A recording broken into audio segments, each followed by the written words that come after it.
မဲမင်္ဂလာပါ grade 5သင်ကြားအခန်းခွန်ဗဟုကံများနဲ့ဗဟုကံများကြီးထောင်များခေါင်းစဉ်တွေကနေပြီးမှဗဟုကံများဆိုတဲ့ဒီစာမျက်နှာ82ကနေ83ကသင်ခန်းစာတွေကိုရှင်းပြပေးပါမယ်နော်ဗဟုကံတစ်ခုရှိထောင်များနီနီသည်တစ်ထပ်ထဲဖြစ်သောသုံးသားညီတတိကံများကိုအသုံးပြုပြီးညာဘက်တွင်ပြထားသောအလျားလိုက်စင်ပုံစံတစ်ခုပြုလုပ်သည်ညာဘက်ကပုံလေးကိုကြည့်အောင်ပါနော်နီနီလုပ်တဲ့အလျားလိုက်စင်ပုံစံနော်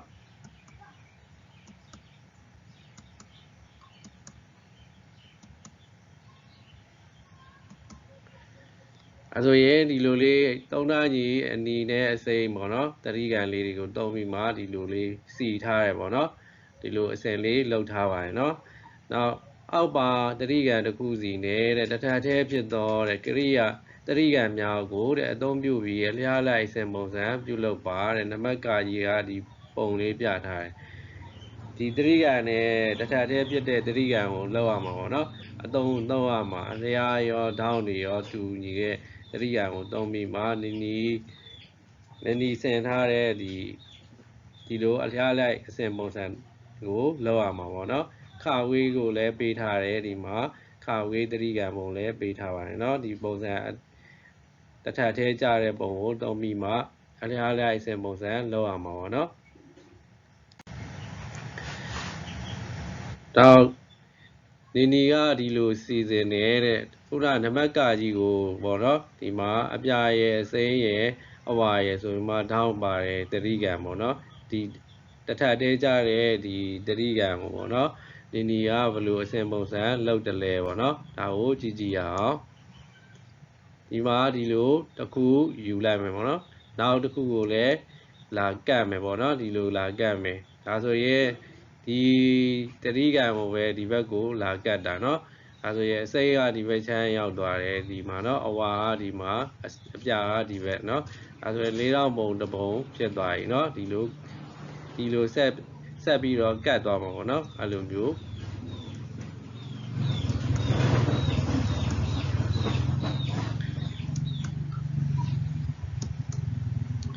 ဒါဆိုရင်အလျားလိုက်စင်ပုံစံဒီလိုဆက်ပြီးမှကတ်သွားရင်ရတယ်เนาะနီကအဲ့လိုစီစဉ်ထားတယ်နောက်အောင်ကခဝေးပုံကိုစီမယ်เนาะအောင်ကဒီခဝေးရပုံเนาะအနီရဲ့အပြာရဲ့အဝါရဲ့ပေါ့เนาะဒါကိုဘယ်လိုစီလဲဆိုတာကြည့်ရအောင်เนาะဒီမှာဒီလိုစီထားပါတယ်เนาะ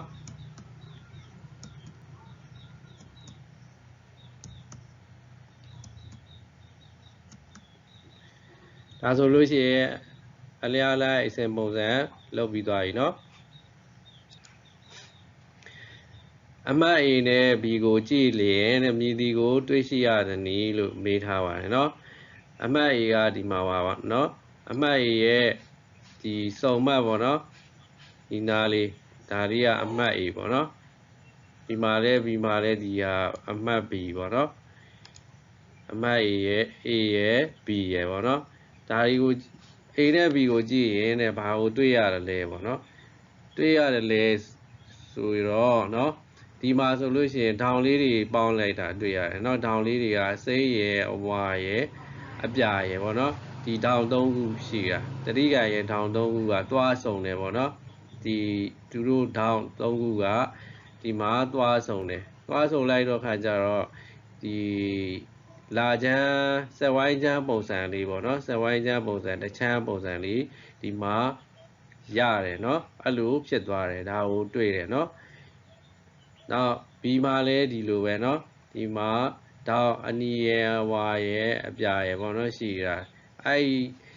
တောင်၃ခုကသွားစုံတယ်ပေါ့เนาะ B အမှတ်ကိုသွားစုံတယ်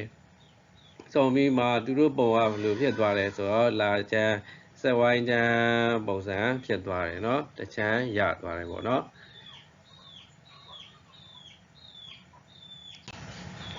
နံပါတ်2ညာဘက်တွင်ပြထားသောတတိကံကြီးထောင်3000ပေါင်းလက်ကိုရှာမည်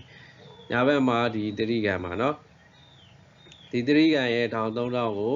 ရှာရမယ်เนาะနံပါတ်ကကြီးကတတိကံရဲ့ထောင်3000ပမာဏကိုတိုင်းတာဖို့ဆိုလို့ရှိရင်ဆက်ဝိုင်းချမ်းကိုအသုံးပြုပါတဲ့ဒီ ဒီစက်ဝိုင်းချမ်းကိုသုံးပြီးမှတိုင်းရမယ်ပေါ့နော်ပြီးနောက်ထိုတောင်များကြီးပေါင်းလက်ကိုရှာပါ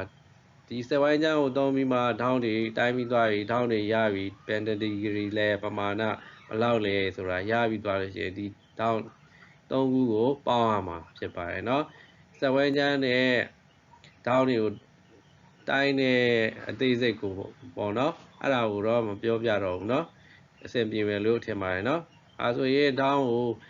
စက်ဝိုင်းချမ်းနဲ့တိုင်းလိုက်လို့ရှိရင်ထောင်း A ကဒီမှာဘယ်လောက်ရမလဲပေါ့နော်ထောင်း B ကဘယ်ဒီဂရီလဲပေါ့ထောင်း C ကဘယ်ဒီဂရီလဲအဲ့ဒါကိုထည့်မယ်နော်အဲဆိုရင်ဒီကွက်လက်မှာဖြစ်မယ်ဆိုထောင်း A ကတိုင်းထားတဲ့ဟာ60ဒီဂရီရမယ်နော်ထောင်း B ကဆိုလို့ရှိရင်65ဒီဂရီရမယ်ထောင်း C က55ဒီဂရီရမယ်နော်ပုံနှိပ်စာအုပ်ထဲမှာရှိတဲ့ပုံလေးကိုတိုင်းကြည့်လိုက်ပေါ့နော်သူရဲ့ထောင်းလေးရမယ်နော်ပြီးတော့ထို့ကြောင့်ဒီထောင်း၃ခုကိုထောင်းနေတိုင်းပြီးသွားပြီဆိုတော့ဒီထောင်း၃ခုကိုပေါင်းလိုက်မှာပေါ့နော်အဲဆို A ရဲ့ B ရဲ့ C ရဲ့အဲ့ထောင်းပမာဏတွေကိုဒီမှာထည့်ပြီးပေါင်းလိုက်မယ်60ရဲ့65ရဲ့55ရဲ့ပေါင်းလိုက်မယ်နော်60နဲ့65ပေါင်းတော့125ရဲ့နောက်ဒီ55နဲ့ထပ်ပေါင်းမယ်125နဲ့55နဲ့ပေါင်းတော့180ရတယ်နော်180ဒီဂရီဖြစ်တယ်ဒါကြောင့်မလို့ထောင်း A ရဲ့ B ရဲ့ C ရဲ့ထောင်း၃ခုပေါင်းလိုက်တာပေါင်းလက်ကိုရှာလိုက်တာဘယ်လောက်ရလဲဆိုရင်180ဒီဂရီရသွားတယ်နော်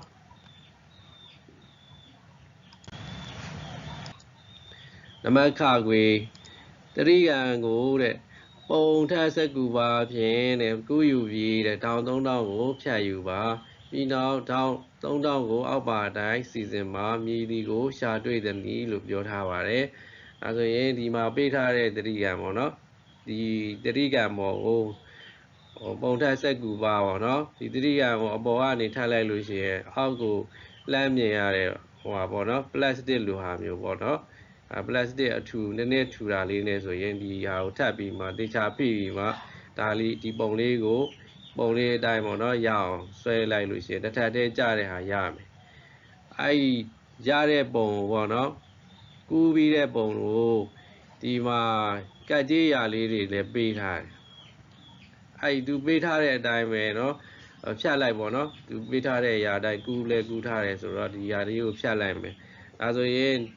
ဒီအရာလေးတိုင်းဒီမှာဖြတ်လိုက်မယ်ဆိုရင်ထောင်းပြီးပါတဲ့တရိကံအပိုင်းတစ်ပိုင်းကိုရမှာပေါ့နော်ဒီဟာဖယ်လိုက်ပြီเนาะဒါဆိုရင်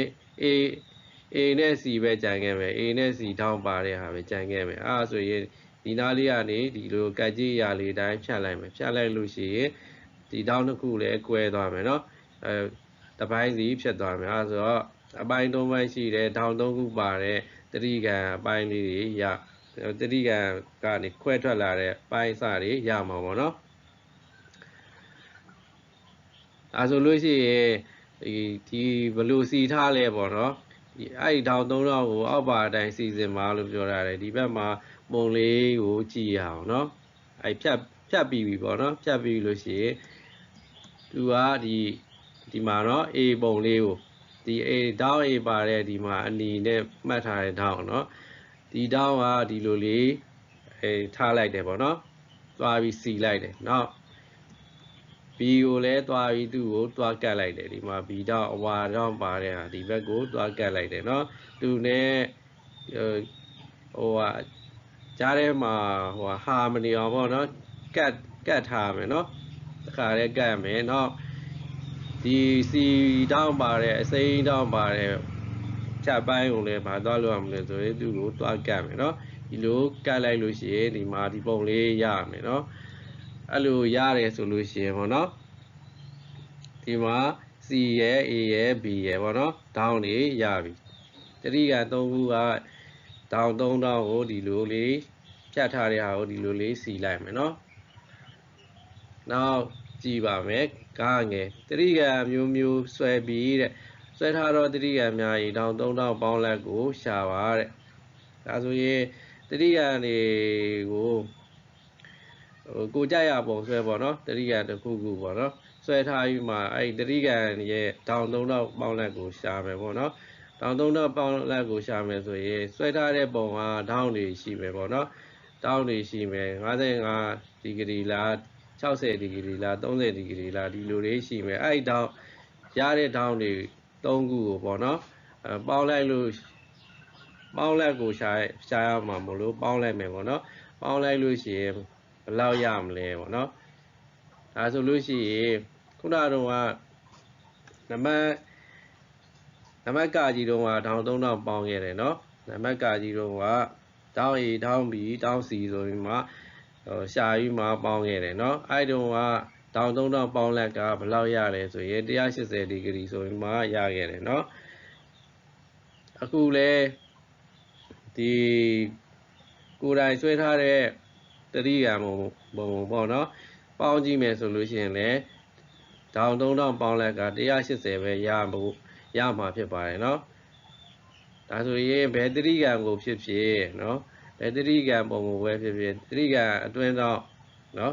3ခုပေါင်းလက်ကဆိုလို့ရှိရင်180ဒီဂရီဖြစ်တယ်ဆိုတာကိုမှတ်သားထားရပါမယ်เนาะဒီမှာဆိုရင်တတိယံတစ်ခုကြီး1300ပေါင်းလက်သည်180ဒီဂရီဖြစ်သည်လို့ပြောထားတယ်เนาะအဲဆိုဘယ်အရွယ်မဆိုပေါ့เนาะတတိယံဘယ်အရွယ်မဆို1300ပေါင်းလို့ရှိရင်ပေါ့เนาะ180ဒီဂရီရပါတယ်เนาะဒါပေမဲ့ဒီတောင်းတွေရဲ့ပမာဏကတော့သူတို့ကပြောင်းမှာပေါ့เนาะအထက်ကတောင်းပမာဏကတစ်ခုနဲ့တစ်ခုတော့မတူဘူးအရွယ်မတူတာမလို့เนาะဒါဆိုလို့ရှိရင်1300ပေါင်းလက်ကလည်း180ကတော့အကုန်လုံးတူမှာဖြစ်ပါတယ်ဒီအားလေးကိုမှတ်သားထားသိချင်ပါတယ်เนาะလာမယ့်ဗီဒီယိုမှာဆိုလို့ရှိရင်စာမျက်နှာ84ကနံပါတ်1ကိုရှင်းပြပေးပါမယ်အားလုံးကိုကျေးဇူးတင်ပါတယ်